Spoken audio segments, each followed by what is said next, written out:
Hello everyone, welcome to JRF Adda. मैं अदिति आप सभी लोगों के लिए लेके आई हूँ एक ऐसा वीडियो जो बहुत ज़्यादा डिमांड में इस वक्त है। बहुत सारे स्टूडेंट्स हैं जिनका रिजल्ट जब रिलीज़ हुआ तो रिजल्ट को समझने में जो उनको तकलीफ हो रही है, उन सभी पॉइंट्स पर मैं आज बात करने वाली हूँ, समझाने वाली हूँ। अगर आप लोगों को रिजल्ट अच्छे से समझ में नहीं आया है तो उस पर भी अपन चर्चा करेंगे।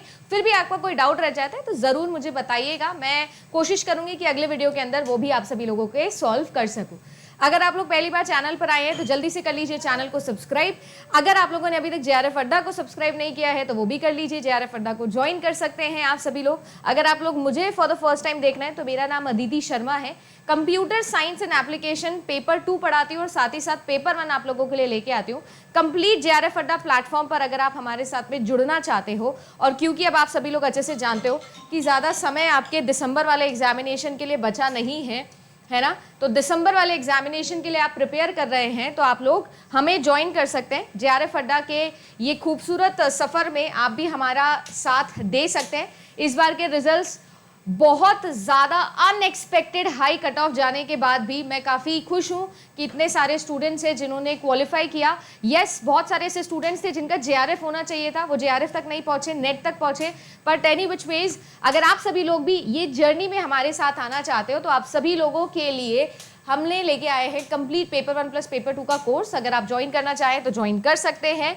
अभी 20% डिस्काउंट सभी स्टूडेंट्स के लिए चल रहा है, और जितने भी हमारे स्टूडेंट्स हैं जो नेट किए पर जेआरएफ नहीं किए, उनके लिए जैसा आपको पता है हर साल मैं लेके आती हूँ स्कॉलरशिप प्रोग्राम, तो इस बार भी स्कॉलरशिप प्रोग्राम आएगी। अगर आप नेट किए हो और आप जेआरएफ करना चाहते हो और यू वांट स्कॉलरशिप तो कमेंट सेक्शन में येस वी वांट स्कॉलरशिप करके कमेंट कर देना।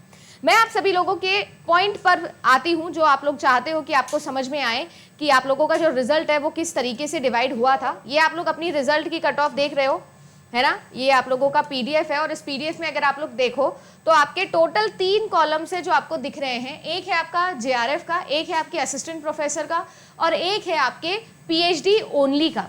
अगर आप लोगों ने रिजल्ट को अभी तक अच्छे से इवैल्यूएट नहीं किया है तो मैं आपको बता देती हूँ, लगभग 11 लाख लोगों ने इस फॉर्म को फिल किया था, एग्जामिनेशन देने के लिए ये बैठे थे। और अगर मैं बात करूं तो यूजीसी नेट और बात की जाए जेआरएफ, तो देखो ये दो मैं मानती हूं कि क्वालिफिकेशन जो है वो कंसिडरेबल होने वाली है। तो जितने भी स्टूडेंट्स हैं, लगभग 53,000 के आसपास स्टूडेंट्स हैं जिनका नेट क्वालिफाई हुआ है, और लगभग 5,000 से थोड़ा कम स्टूडेंट्स हैं जिनका जेआरएफ क्वालिफाई हुआ है। इस बार की कट ऑफ में एक नई चीज़ ऐड हुई थी और वो था ओनली पीएचडी। काफ़ी सारे स्टूडेंट्स हैं जिनके यहाँ पर लिखा हुआ आया है ओनली पीएचडी, जिनके बहुत ही लो मार्क्स रहे हैं, सिर्फ उन्हीं के नॉट क्वालिफाइड लिखा हुआ है। बाकी सभी को एनटीए ने एक बहुत प्यारी सी लॉलीपॉप पकड़ाई है और वो है ओनली पीएचडी वाली। अब मैं आपको बोलती हूँ कि मैं ये क्यों बोल रही हूँ कि ये बहुत प्यारी सी लॉलीपॉप है। तो अगर आप सोच के देखो तो जब यूजीसी नेट ने अपने नए नॉर्म्स निकाले थे, उस नॉर्म में उन्होंने बोला कि अगर आप सभी लोगों को आज के बाद किसी भी पीएचडी के लिए यूनिवर्सिटी में एडमिशन लेना है तो अलग से उस पीएचडी का कोई भी एडमिशन टेस्ट नहीं कंडक्ट किया जाएगा। इसमें जो आपके नंबर आए हैं इसी के बिहाफ पर आपको एलिजिबल माना जाएगा। इस एलिजिबिलिटी क्राइटेरिया को इन्होंने बहुत गलत तरीके से समझाते हुए अभी तक कोई क्लैरिफिकेशन नहीं दिया है, बट मैं आपको जो समझा रही हूँ, जो इन्होंने बताया है वो ये है कि अगर आप सभी लोग ओनली पीएचडी के साथ में, आपके रिजल्ट में लिखा हुआ है ओनली पीएचडी, तो पहली बात तो आप असिस्टेंट प्रोफेसर बनने के लिए एलिजिबल नहीं है।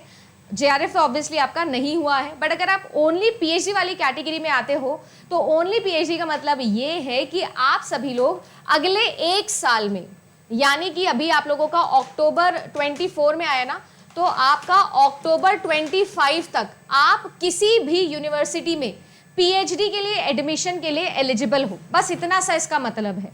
कितना स्टाइपन अमाउंट मिलेगा ये यूनिवर्सिटी में जो आपका इंटरव्यू होगा वो डिसाइड किया रहेगा। यानी कि 70% जो आपके नंबर है वो तो यहाँ से जाएंगे और 30% आपकी यूनिवर्सिटी में जो आपका इंटरव्यू होगा उसके बिहाफ पे। तो जैसे आरईटी एग्जामिनेशन होता था, रिसर्च एंट्रेंस टेस्ट, वैसे उसे हटा के अब इस स्कोर को वैलिड माना जाएगा। इसके अलावा 30% जो है वो आपके इंटरव्यू के ऊपर डिपेंडेंट होगा कि आपका पीएचडी के लिए सिलेक्शन होगा या नहीं। और इन सब चीज़ों के लिए आपको सिर्फ 1 ही साल का समय दिया गया है, 1 ही साल की वैलिडिटी है इस स्कोर की। अगर 1 साल के अंदर आप नहीं लेते हो तो आपका ये स्कोर वैलिड नहीं है, आपको दोबारा से यूजीसी नेट देना पड़ेगा और उसमें दोबारा से क्वालिफाई करना पड़ेगा, तब जाके आप एलिजिबल फर्दर रहोगे। अजीब सा स्टेप है, बट यही लिटरली आपका स्टेप है। कुल मिला के रिसर्च एंट्रेंस टेस्ट जो है उसको हटा के यूजीसी नेट को यूज कर लिया है। वहाँ पे भी 1 साल की वैलिडिटी होती थी स्कोर की, बट यहाँ पर ये कह सकते हो कि कंपटीशन बहुत ज़्यादा ज़बरदस्ती बढ़ गया है, क्योंकि यूजीसी नेट नहीं देते थे वो बच्चे, सिर्फ वो रिसर्च एंट्रेंस देते थे। तो आई होप समझ में आया होगा। अब जो बच्चे हैं जिनका नेट क्वालिफाई हुआ है, जिनको लिख के दिया गया है कि you are qualified for assistant professor and PhD, उन बच्चों को मैं बता दूं कि उनका नेट का जो सर्टिफिकेट है वो लाइफ लॉन्ग वैलिड है।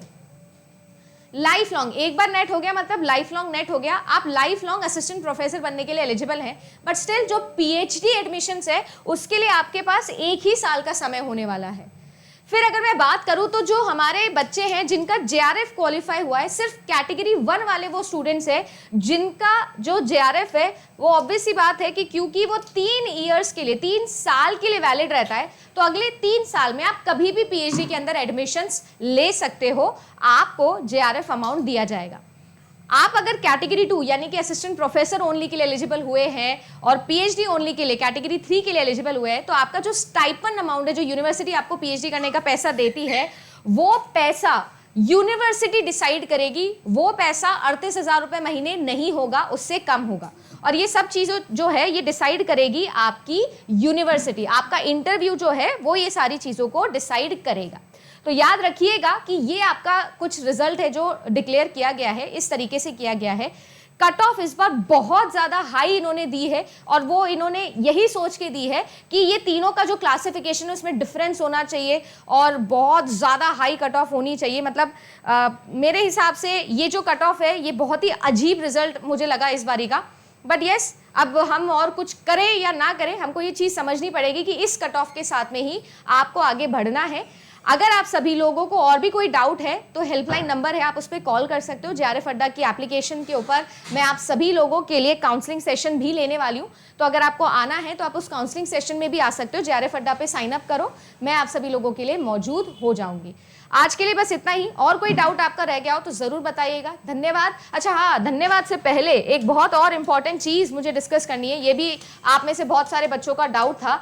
बीटेक वाले बच्चे या बेसिकली वो बच्चे जिन्होंने 4 साल की डिग्री करी है ना, ये मैं बताना भूल गई, जिन बच्चों ने 4 साल की डिग्री करी है वो सभी स्टूडेंट्स जो है वो अब ऑब्वियसली यूजीसी नेट देने के लिए एलिजिबल तो हैं, पर खास बात इसमें ये है कि आप सभी लोग यूजीसी नेट दे सकते हो और सिर्फ पीएचडी के लिए एलिजिबल हो सकते हो। आप सिर्फ और सिर्फ पीएचडी के लिए एलिजिबल हो सकते हो, आप और किसी चीज के लिए वैलिड नहीं माने गए हो। यानी कि अगर आपका 4 साल की डिग्री है, आपका यूजीसी नेट क्वालिफाई हो जाता है, तो उस कंडीशन के अंदर आप पीएचडी के लिए एलिजिबल हो।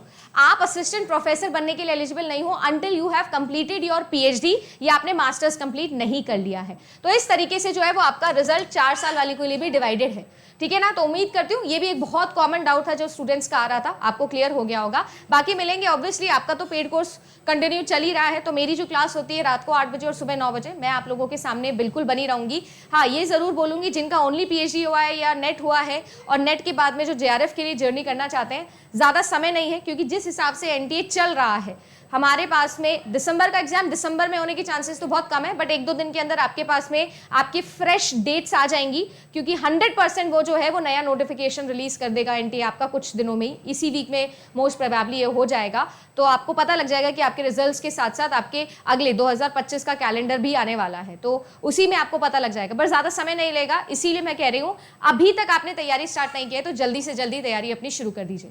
Good luck.